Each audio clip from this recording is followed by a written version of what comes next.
नमस्कार मित्रों। आज के इस वीडियो में एक बार फिर से आप सभी का बहुत बहुत हार्दिक स्वागत है। आज हम हिंदी साहित्य इतिहास के अंतर्गत आधुनिक काल में नई कविता के अंतर्गत आने वाले प्रमुख कवि एवं उनकी प्रमुख रचनाओं को अब तक के सबसे आसान ट्रिक की सहायता से याद करने का प्रयास करेंगे। तो जैसा कि स्क्रीन पर आप देख पा रहे हैं, शमशेर बहादुर सिंह। और बात करें शमशेर बहादुर सिंह की, तो शमशेर बहादुर सिंह को प्रेम और सौंदर्य का कवि भी कहा जाता है, यानी कि प्रेम और सौंदर्य के कवि के रूप में जाने जाते हैं। कौन? शमशेर बहादुर सिंह। दिमाग में रख लीजिएगा कि जो व्यक्ति बिल्कुल शेर की तरह बहादुर होगा वो बिल्कुल प्रेम और सौंदर्य के रूप में भी जाना जाता है। ठीक है ना? तो ऐसे दिमाग में रख लीजिएगा। ठीक है। बात करें शमशेर बहादुर सिंह के जो प्रमुख काव्य संग्रह निम्न हैं, जिनमें पहला है कुछ कविताएं 1959 ईस्वी में इन्होंने लिखा, कुछ और कविताएं लिखी 1961 में, चुका भी हूँ नहीं मैं 1975 ईस्वी में, इतने अपने पास 1980 में, उदिता अभिव्यक्ति का संघर्ष 1980 में, बात बोलोगी 1981 में, काल तुमसे होड़ है मेरी 1988 में, और कहीं बहुत दूर से सुन रहा हूँ 1995 में, सुकून की तलाश इन्होंने वर्ष 1998 ईस्वी में लिखी है। तो इन सभी जो काव्य संग्रह को कैसे आसानी से याद करें, तो छोटा सा क्लू आपको बनाना पड़ेगा। यहाँ पे देखें, शेर, शमशेर को आप कहते हैं शेर। शेर शायरी देखे होंगे ना, कि जब कभी शेर और शायरी और कविता पढ़ी जाती है तो लोग कहते हैं कि कुछ पढ़ो भाई, तो कह रहे हैं कुछ शेर पढ़ो, कुछ शेर पढ़ो, कुछ कविताएं, कुछ शेर कविताएं आज पढ़ो, है ना। तो उन्होंने कहा कि और कुछ पढ़ो। मान लीजिए शमशेर बहादुर ने कुछ कविताएं पढ़ी, कितनी बताइए? 59 कविताएं पढ़ी, दिमाग में रखिएगा। या 59 में जब तक कुछ कविताएं उन्होंने पढ़ी, तो लोगों ने कहा कुछ और कविताएं पढ़ी, तो उन्होंने 2-3 और बढ़ा दिया, 61 हो गई, कुछ और कविताएं हो गई, 61 हो गई, है ना। अब कह रहे हैं कि और, तो उन्होंने कहा कि चुका भी हूँ नहीं। ठीक है ना। अब पढ़ा, बता चुका, जो कविता मुझे पढ़नी थी सारी कविता मैं पढ़ चुका भी हूँ, अब नहीं है। इतने अपने पास, इतने ही अपने पास थे। ठीक है ना, मतलब 80 80 80। तो क्या हुआ? तो मोटी बात निकालिएगा कि शमशेर से कहा गया कि कुछ कविताएं करिए, तो किया उन्होंने। फिर कहा गया कुछ और कविताएं करिए, तो उन्होंने कहा कि चुका भी हूँ नहीं, मतलब जितनी कविता थी हमने क्या किया, मैं पढ़ चुका हूँ। इतने अपने पास थे, है ना। शमशेर, शमशेर, इतने से इतने, इतने मेरे पास थे। ठीक है ना। अब उदिता, उदिता व्यक्ति का संघर्ष, अब उदिता अवध का संघर्ष और बात बोलेगी। ठीक है ना। काल तुझसे होड़ है मेरी, क्योंकि कल से तुझसे मेरी होड़ थी, किससे? उदिता से। ठीक है ना। और कहीं बहुत दूर से सुन रहा हूँ, है ना, कहीं बहुत से दूर से सुन रहा हूँ, है ना, बहुत देर से मैं सुन रहा हूँ कि उदिता बोलेगी, और अब मैं अपनी कविता सुना चुका हूँ, तो सुकून की तलाश चाहता हूँ। बस दिमाग में रख लीजिएगा, ऐसी ऐसी बातें थोड़ा सा क्लू बनाइएगा कि शमशेर नाम के कोई कवि हैं जो कि शेर और कविता पढ़ रहे हैं। तो इन्होंने कुछ कविता पढ़ी, कितनी पढ़ी होगी? 59 कविता पढ़ी होगी, या 59 मिनट तक पढ़े होंगे। तो लोगों ने कहा कुछ और भाई सुनाओ, कुछ और सुनाओ, तो उन्होंने बढ़ा दिया, 61 कविता सुना दिया। ठीक है ना। तो कुछ कविताएं, फिर कुछ और कविताएं सुनाए, तो उन्होंने कहा कि भैया चुका हूँ, अब मेरे पास नहीं है, इतने अपने पास थे, है ना। तो चुका भी हूँ, क्या 75 सुना चुका हूँ, 80 मेरे पास ही था। ठीक है ना। अब उदिता क्या करेगी? अब अभिव्यक्त करेगी अपने संघर्ष को, अपने संघर्ष बात को बोलेगी। ठीक है ना। क्योंकि कल से ही क्या है, मेरा और इसका होड़ है।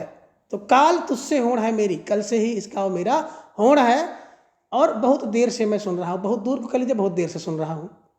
ठीक है ना। तो अब थोड़ा सा सुकून चाह रहा हूँ, थोड़ा सा आराम चाह रहा हूँ, क्योंकि बहुत देर से मैं कविता क्या कर रहा हूँ, सुना रहा हूँ, सुन रहा हूँ, इसलिए थोड़ा हमको भी आराम चाहिए, सुकून चाहिए।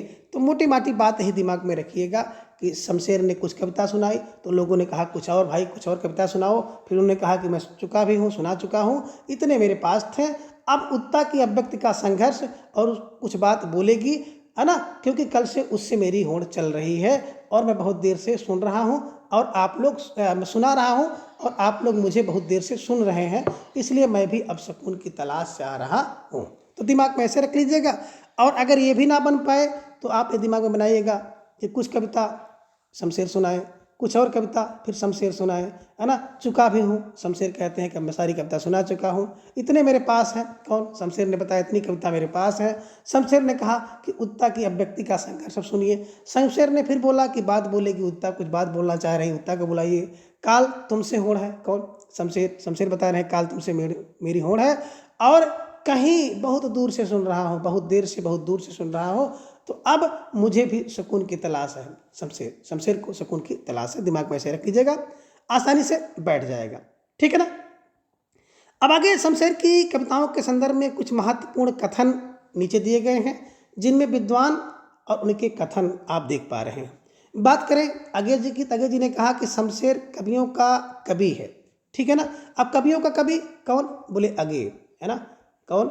शमशेर कवियों का कवि अगे। अगे ने कहा, अगे कवियों का कवि अगे होता है, ठीक है ना। अब कवियों का कवि कौन है भैया? पता नहीं कौन है, अगे है, ठीक है, तो दिमाग में रखिएगा।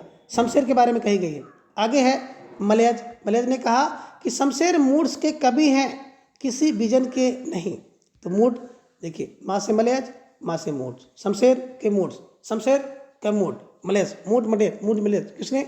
मूड से कवि हैं, तो मलयज ने कह दिया, दिमाग में रख लीजिएगा, ठीक है। चलिए आगे बात करें मुक्तबोध जी ने, तो मुक्तबोध जी ने कहा कि शमशेर की आत्मा ने अपनी अभिव्यक्ति का एक प्रभावशाली भवन अपने हाथों तैयार किया है।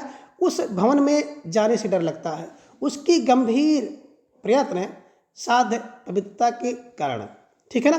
तो देखिए दिमाग में रखिएगा कि मुक्तिबोध, मुक्ति का बोध कह रहे हैं, आत्मा ने अपनी अभिव्यक्ति, है ना, आत्मा ने अपनी अभिव्यक्ति से क्या किया? मुक्ति चाहती है। तो आत्मा, तो दिमाग में रख लीजिएगा कि शमशेर की आत्मा भी, शमशेर की आत्मा क्या है? अपनी अभिव्यक्ति से मुक्ति चाह रही है। और कैसे?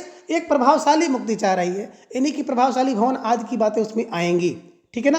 तो जब देखिएगा कि पंक्ति आ जाए कि शमशेर की आत्मा अपनी अभिव्यक्ति की, तो दिमाग में रखिएगा मुक्ति चाहती है, यानी कि मुक्तिबोध की ये कथन है, मुक्तिबोध ने ये कथन कहा है, ठीक है। चलिए आगे फिर मुक्तबोध जी दोबारा दूसरी बात इन्होंने शमशेर के ऊपर कही है कि शमशेर की मूल मनोवृत्ति इम्प्रेशनिस्टिक चित्रकार की है।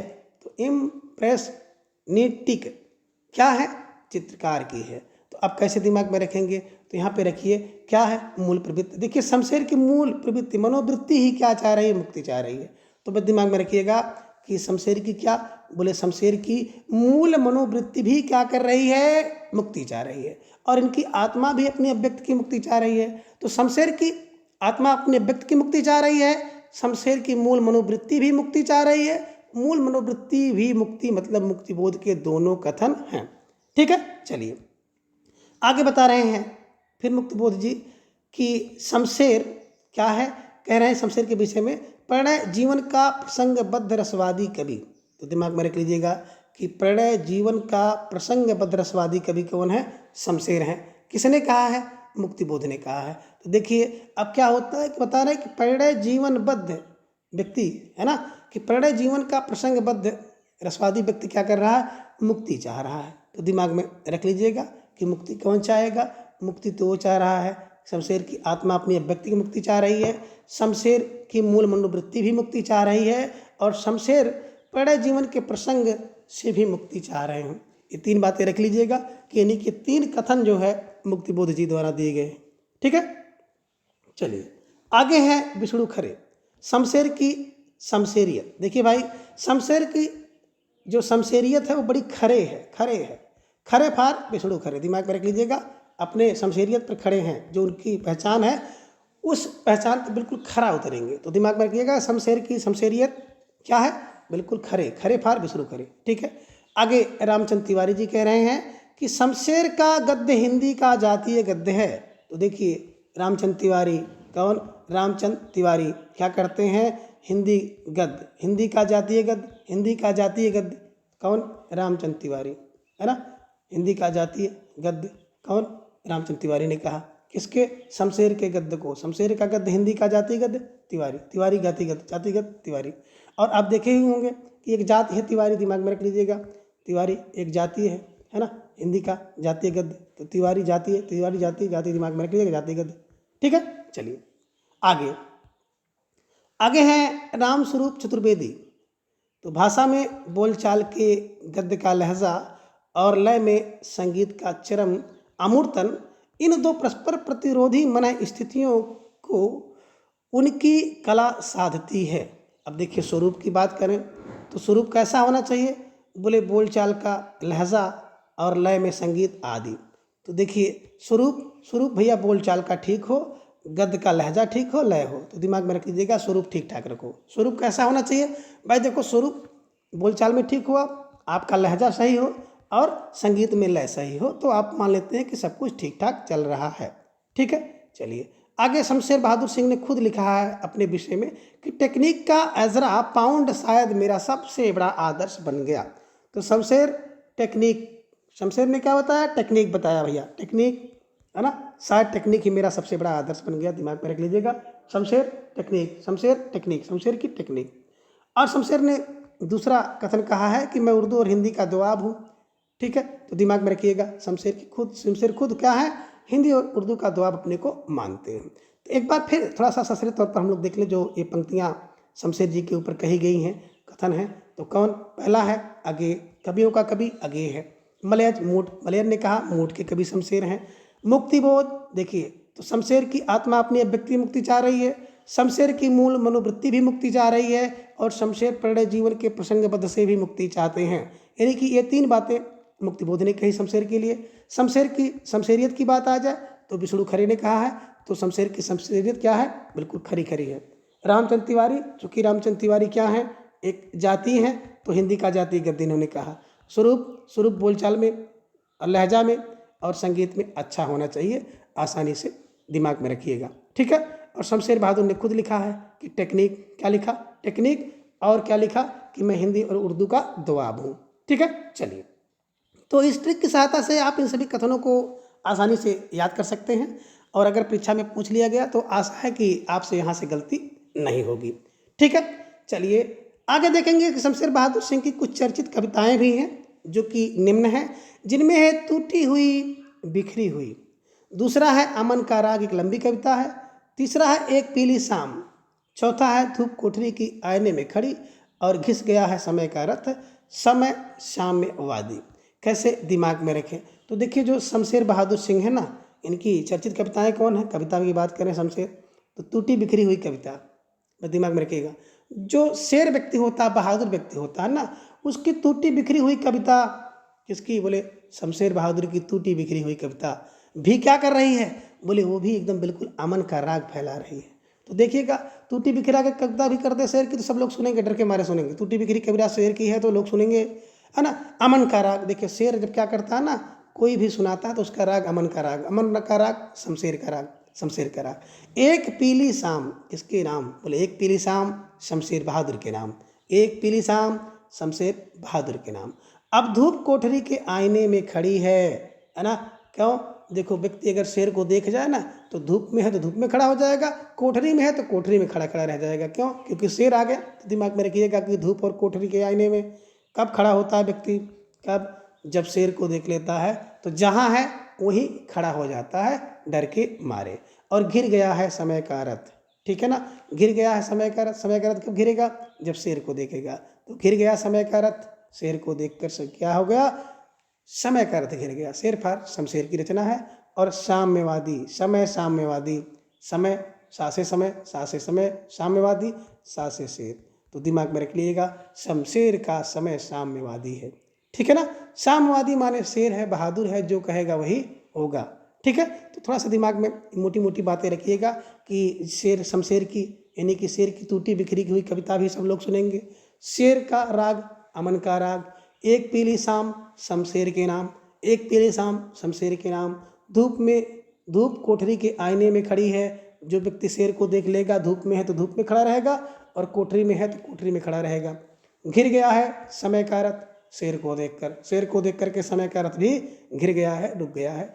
और शाम, समय साम्यवादी, सा से शमशेर, सा से शमशेर, समय साम्यवादी, समय साम्यवादी। ठीक है, दिमाग में बैठाइएगा।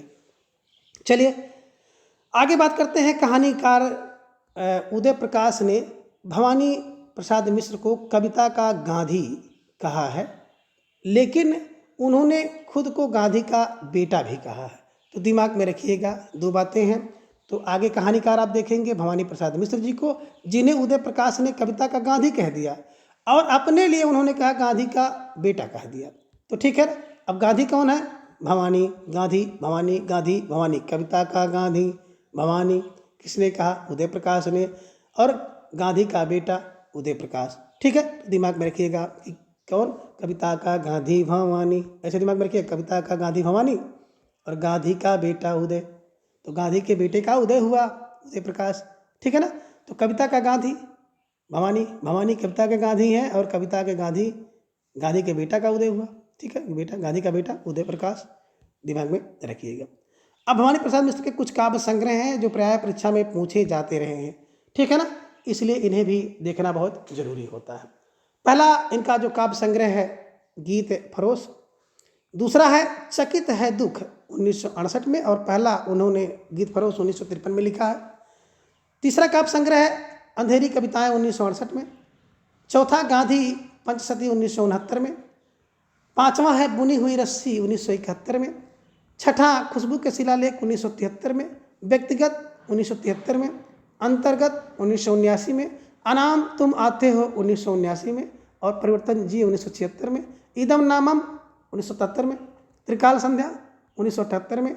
शरीर कविता फसलें और फूल 1980 में। मानसरोवर दिन 1981 में। संप्रति 1982 में। नीली रेखा तक 1984 में। तूस की आग 1985 में, और कालजयी 1980 में, जो कि एक खंड काव्य है। कैसे दिमाग में रखें? तो देखिए यहाँ पे बात करते हैं भवानी।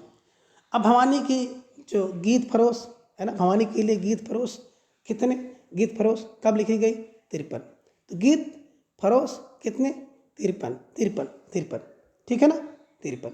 भवानी पर क्या हो जाते हैं? गीत फरोश के लिए लोग क्या हो जाते हैं? 53।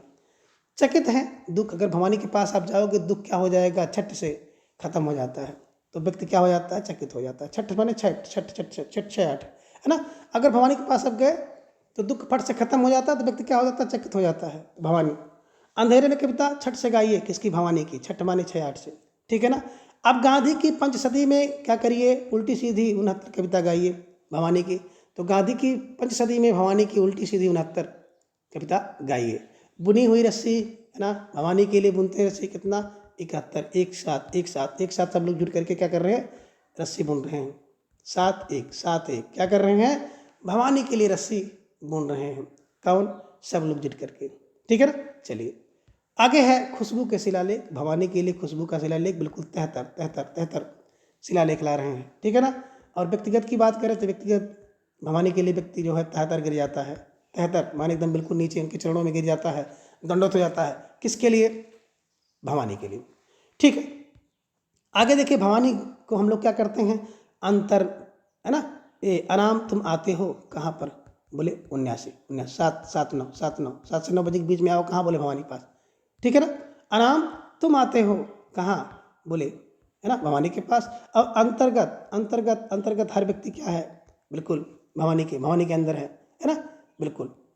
तो ये दिमाग में रख लीजिएगा कि 7 दिन 9 मन से 9 नए मन से लोग आते हैं, अंतर्मन से। अनाम लोग आते हैं कहाँ? भवानी के पास आते हैं। ठीक है ना। परिवर्तन जिए है ना, परिवर्तन और जीवन के लिए भवानी के पास लोग आ रहे हैं। परिवर्तन जिए कब? 7-6। ठीक है। इदम नामम, यह मेरा नाम। इदम नामम किसका? सब साथ साथ भवानी का है। साथ साथ भवानी का इदम नामम, सब साथ साथ भवानी का है। त्रिकाल संध्या में, बोले त्रिकाल संध्या में भवानी के पास बात करें तो 7-8 लोग तो मिलेंगे ही है ना। कितना भी काल हो, कितना भी दिन काल हो, लेकिन संध्या में 7-8 लोग आपको भवानी के पास मिल जाएंगे। शरीर कविता फसल फूल सब किसके नाम? बोले भवानी के नाम। बिल्कुल एकदम 80 है ना, 80 वर्ष तक सब, 80 वर्ष में सब है ना। जब व्यक्ति 80 वर्ष का हो जाता है तो शरीर कविता फूल फसल सब किसके? भवानी के नाम। तो दिमाग में रख लीजिएगा।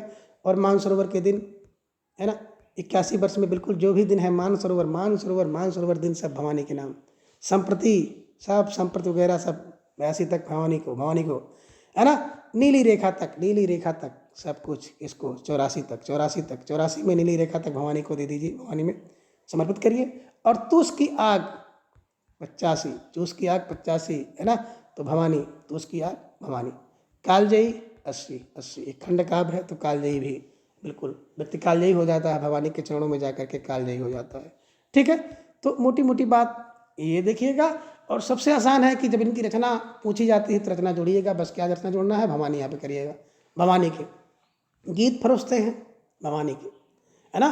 दूसरा, चकित हैं दुख में, चकित हैं दुख में, है ना। क्यों? भवानी, भवानी ने क्या किया, दुख को दूर कर दिया, तो चकित हैं दुख से। अंधेरे में कविता भवानी के लिए, गांधी की पंचसती में कविता होगी, भवानी की कविता होगी। बुनी रस्सी भवानी के लिए, बुनी हुई रस्सी है, साथ एक मिलकर के भवानी के लिए। खुशबू का जो शिलालेख भवानी के लिए। व्यक्तिगत भवानी, है ना, अंतर्गत भवानी है। अनाम तुम आते हो, अनाम लोग वहाँ पर आते हैं, कहाँ? बोले भवानी के पास। और परिवर्तन अगर, है ना, हो रहा है और व्यक्ति जी रहा है, तो परिवर्तन जी रहा है किसके लिए? भवानी से। तो भवानी से परिवर्तन जी रहा है। और इदम नामम, इदम नामम, इदम सब इसका भवानी का है। त्रिकाल संध्या में क्या करिए? भवानी की वंदना करिए। शरीर, कविता, फसल और फूल सब भवानी के नाम है। मानसरोवर के दिन भवानी के नाम। संपत्ति भी भवानी के नाम। नीली रेखा तक किसको? भवानी के नाम। तो उसकी आग बिल्कुल भवानी के लिए। और कालजयी हो जाओगे, भवानी के चरणों में पड़ करके व्यक्ति कालजयी हो जाता है। ठीक है ना, ऐसे दिमाग में रख लीजिएगा, आसानी से याद हो जाएगा। बात करें भवानी प्रसाद मिश्र की, तो भवानी प्रसाद मिश्र जी को सहजता का कवि भी कहा जाता है। तो दिमाग में रख लीजिएगा, अभी भवानी बड़ी सहज हैं, है ना। तो सहजता का कवि, सहज फार सहजता का कवि भवानी प्रसाद मिश्र को कहते हैं। और भवानी प्रसाद मिश्र की कुछ चर्चित कविताएं हैं। कमल के फूल, सतपुड़ा का जंगल, बाणी की दीनता, टूटने का सुख, गीत फरोश। ठीक है ना, ये कविताएं हैं और ये कविता परीक्षा में पूछी जाती हैं। ठीक है ना। तो यहाँ पे बात करें भवानी, भवानी को क्या पसंद है? बोले कमल के फूल ले लीजिए, और कहाँ पे? सतपुड़ा के जंगल में चलिए, और अपनी बाणी में दीनता भी ले लीजिए, और टूटने का जो कुछ सुख है ना, उस सुख को छोड़ करके क्या करिए? गीत फरोश करिए। तो बस दिमाग में रख लीजिएगा कि भवानी के लिए क्या करना होता है? कमल के फूल लेना होगा, सतपुड़ा के जंगल में जाना होगा, वहाँ पर भवानी मिलेंगी। भवानी के लिए क्या करिए? अपनी बाणी में दीनता रखिएगा, बाणी, है ना। और टूटने का सुख भवानी को छोड़ दीजिएगा, तो उसके कदमों में, भवानी कदमों में टूटने का सुख छोड़ दीजिएगा। और 2-4 गीत फरोश भी कर लीजिएगा। किसके लिए? भवानी के लिए। तो कहने का आशा, ये सभी जो कविताएं हैं बड़ी चर्चित कविताएं हैं, परीक्षा में पूछी जाती रही हैं, इसलिए थोड़ा सा दिमाग में इन्हें रखें। अगले कवि हैं नरेश मेहता जी, जो कि नए कवियों में महत्वपूर्ण हस्ताक्षर हैं। तो इनकी प्रमुख रचनाएं निम्न हैं, जिनमें इन्होंने काव्य संग्रह और प्रबंध काव्य दोनों प्रकार की रचनाएं इन्होंने की है। बात करें काव्य संग्रह की, तो काव्य संग्रह में पहला काव्य संग्रह है बान पाखी सुनो। दूसरा है बोलने दो चीड़ को। तीसरा जो काव्य संग्रह है मेरा समर्पित एकांत। चौथा है चैत्या, और पांचवा है उत्सवा। तो इन सबको कैसे दिमाग में रखा जाए? तो एक मोटा मोटा क्लू आपको बनाना पड़ेगा, नरेश मेहता। अब यहाँ पे हो गया नरेश मेहता, नरेश माने कोई राजा होंगे और मेहता उनका टाइटल लगा हुआ है, तो नरेश मेहता, है ना। मेहता नरेश दिमाग में रखिएगा कि मेहता नरेश को क्या बताया जा रहा है कि आप क्या करिए, है ना। कोई व्यक्ति निवेदन कर रहा है कि हे नरेश मेहता, हे मेहता क्या करिए? आप बान पाखी को सुनो। तो बान पाखी को सुनो, बान पाखी सुनो, बान पाखी को सुनो, और बोलने दो चीड़ को। दूसरा काम क्या करिए? चीड़ को भी बोलने दीजिए। और मेरा जो समर्पित एकांत है, मेरा समर्पित एकांत चैत्या के उत्सवा पर्व में देखो। ठीक है ना। तो 3 बातें इन्होंने बताई कि पहले सुनो, फिर बोलने दो, और इसके बाद देखो। किसको? नरेश को, है ना। तो नरेश मेहता को कह रहे हैं कि एक काम करिए कि बान पाखी को सुनिए और बोलने दीजिए चीड़ को, और मेरा जो समर्पित एकांत है वो चैत्या के उत्सव में देखिए। ठीक है, दिमाग में रख लीजिएगा, आसानी से बैठ जाएगा। अब प्रबंध काव्य, तो प्रबंध काव्य में आप देख रहे हैं संशय की एक रात, महाप्रस्थान, प्रवाद पर्व और सबरी। कैसे दिमाग में रखें? तो देखिए जो नरेश है, तो नरेश में क्या है? बोले नरेश में क्या है? संशय की रात, है ना। रात में संशय होता है नरेश को, कहीं अगर सोना पड़े, रुकना पड़े, तो संशय की रात किसके लिए होती है? नरेश के लिए होती है। तो दिमाग में रखिएगा। महाप्रस्थान, अगर कहीं प्रस्थान करना है, जाना है, दूरी है, तो नरेश को दिक्कत होगी, तो महाप्रस्थान में नरेश को दिक्कत होगी। प्रवाद का पर्व होगा तो वहाँ पे नरेश को दिक्कत होगी। और सबरी याद ढेर सारी जो समस्याएं हैं, ढेर सारी मुसीबतें हैं, वो किसके लिए?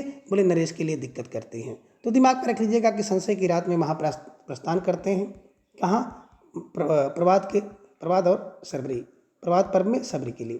तो दिमाग में रख लीजिएगा कि संशय की रात में महाप्रस्थान करते हैं प्रभात पर्व के लिए सबरी के यहाँ। ऐसे दिमाग में रख लीजिएगा कि सबरी के यहाँ कौन संशय की एक रात में क्या करते हैं? सबरी के यहाँ महाप्रस्थान करके लोग प्रभात पर्व में रुकते हैं। ऐसे कुछ बना लीजिएगा, आसानी से याद हो जाएगा। ठीक है।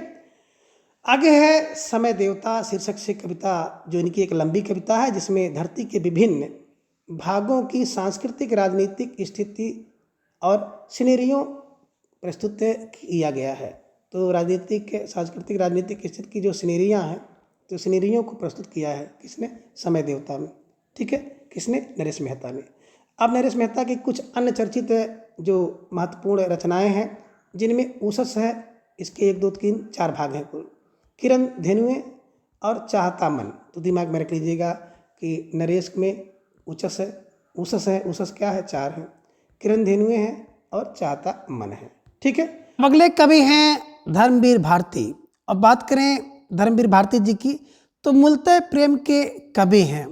इनकी प्रमुख रचनाएं निम्नलिखित हैं, जिनमें पहली रचना है ठंडा लोहा 1952 में, दूसरी रचना है अंधा युग 1955 में, तीसरी रचना है कनप्रिया 1959 में, और चौथी रचना है 7 गीत वर्ष 1959 में, और 5वीं रचना है देशांतर। ठीक है। अब इन सभी रचनाओं को कैसे दिमाग में बैठाया जाए, तो एक मोटा मोटा क्लू बनाइएगा कि धर्मवीर, इन्हीं की धर्म का वीर। ठीक है ना। अब धर्म का वीर क्या? ठंडा लोहा, है ना। तो ठंडे लोहे से कोई भी डर नहीं है। किसे? धर्म के वीर को। तो धर्म वीर क्या करता है? लोहा को भी ठंडा कर देता है। तो ठंडा लोहा धर्मवीर का। ठीक है ना। अंधा युग को ठीक कौन करेगा? बोले धर्मवीर। तो धर्मवीर क्या करता है? अंधा युग को ठीक करने वाला व्यक्ति कौन होगा? धर्मवीर अंधा युग, अंधा धर्मवीर, अंधा युग धर्मवीर। ठीक है ना। आगे है कनप्रिया माने कानपुरिया कर लीजिएगा। कानपुरिया व्यक्ति क्या होता है? बोले सर वो धर्मवीर होता है, धर्म का वीर होता है, यानी कि धार्मिक होते हैं। तो एक ट्रिक है, और इन सभी ट्रिक का उद्देश्य किसी की भावना को ठेस पहुंचाने का नहीं है, ना ही किसी राजनीतिक गतिविधि या विचारधारा से इसका कुछ लेन देन है। बस आसानी से आपको याद हो जाए, यही एकमात्र उद्देश्य है। ठीक है ना। तो कनप्रिया व्यक्ति कौन हुआ? बोले कानपुर वाला व्यक्ति कनप्रिया व्यक्ति धर्मवीर होता है। और 7 गीत वर्ष है ना। तो 7 गीत कौन गाएगा वर्ष भर? जो धर्मवीर व्यक्ति है। तो देखिए, जो धार्मिक व्यक्ति होता है, धर्मवीर व्यक्ति होता है ना, वो क्या करता है? वो गीत गाता है, 7 गीत गाता है। ठीक है ना। तो धार्मिक व्यक्ति देखे होंगे ना, गीत भजन आज गाते रहते हैं। ठीक है ना। और धर्मवीर क्या करता है? देशांतर घूमता है ना, टहलता है। कौन? धर्मवीर, धर्म का वीर, यानी कि धार्मिक व्यक्ति। ठीक है। तो मोटी मोटी बातें आपने क्या दिमाग में रखी कि धर्म भी का वीर है। धर्मवीर क्या है? लोहा को भी ठंडा करता है, ठंडा लोहा धर्मवीर। यानी कि कोई व्यक्ति कितना भी गर्म हो, कैसा भी हो, लेकिन जो धार्मिक व्यक्ति होता है ना, उन्हें भी अपने आचार व्यवहार से ठंडा कर देता है। तो ठंडा लोहा। अंधा युग को ठीक कौन करेगा? धर्म का वीर अंधे युग को ठीक करेगा। कनपुरिया लोग क्या होते हैं? बिल्कुल धर्मवीर होते हैं, धार्मिक होते हैं। और 7 गीत कौन गाएंगे? जो धर्मवीर लोग होंगे वो 7 गीत गाएंगे, 7 गीत गाएंगे। देशांतर कौन घूमेगा? धर्मवीर व्यक्ति, धर्मवीर है ना, जो होता है वो देशांतर घूमता है। ठीक है। बात करें कनपुरिया धर्मवीर होते हैं, है ना। राधा और कृष्ण के प्रेम का वर्णन है। तो ठीक है, कनपुरिया राधा और कृष्ण प्रेम करते हैं, इसे भी दिमाग में रख लीजिएगा। ठीक है। देशांतर की बात करें तो काव्य संग्रह है, जो देश विदेशों की कविताओं का संग्रह है। देशांतर एवं धर्मवीर व्यक्ति होता है ना, देशांतर घूमता है, और देशांतर घूमेगा तो काव्य संग्रह करेगा विदेशी कविताओं का। ठीक है। आगे एक आप देख पा रहे हैं प्रेमथ्यू गाथा एक लंबी कविता है। तो प्रेमथ्यू एक यूनानी पौराणिक पुरुष है। तो दिमाग में रखिएगा, प्रेमथ्यू गाथा एक लंबी कविता है और प्रेमथ्यू एक यूनानी पौराणिक पुरुष है, इसे दिमाग में रख लीजिएगा। ठीक है। आगे आप देख पा रहे हैं कि मदन वात्स्यायन, जिनका मूल नाम था लक्ष्मी निवास सिंह। ठीक है ना। तो मदन वात्स्यायन लक्ष्मी निवास सिंह इनका मूल नाम है। ठीक है।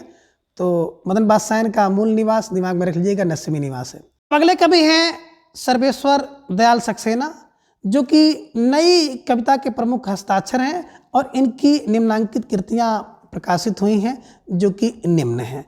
कौन कौन है?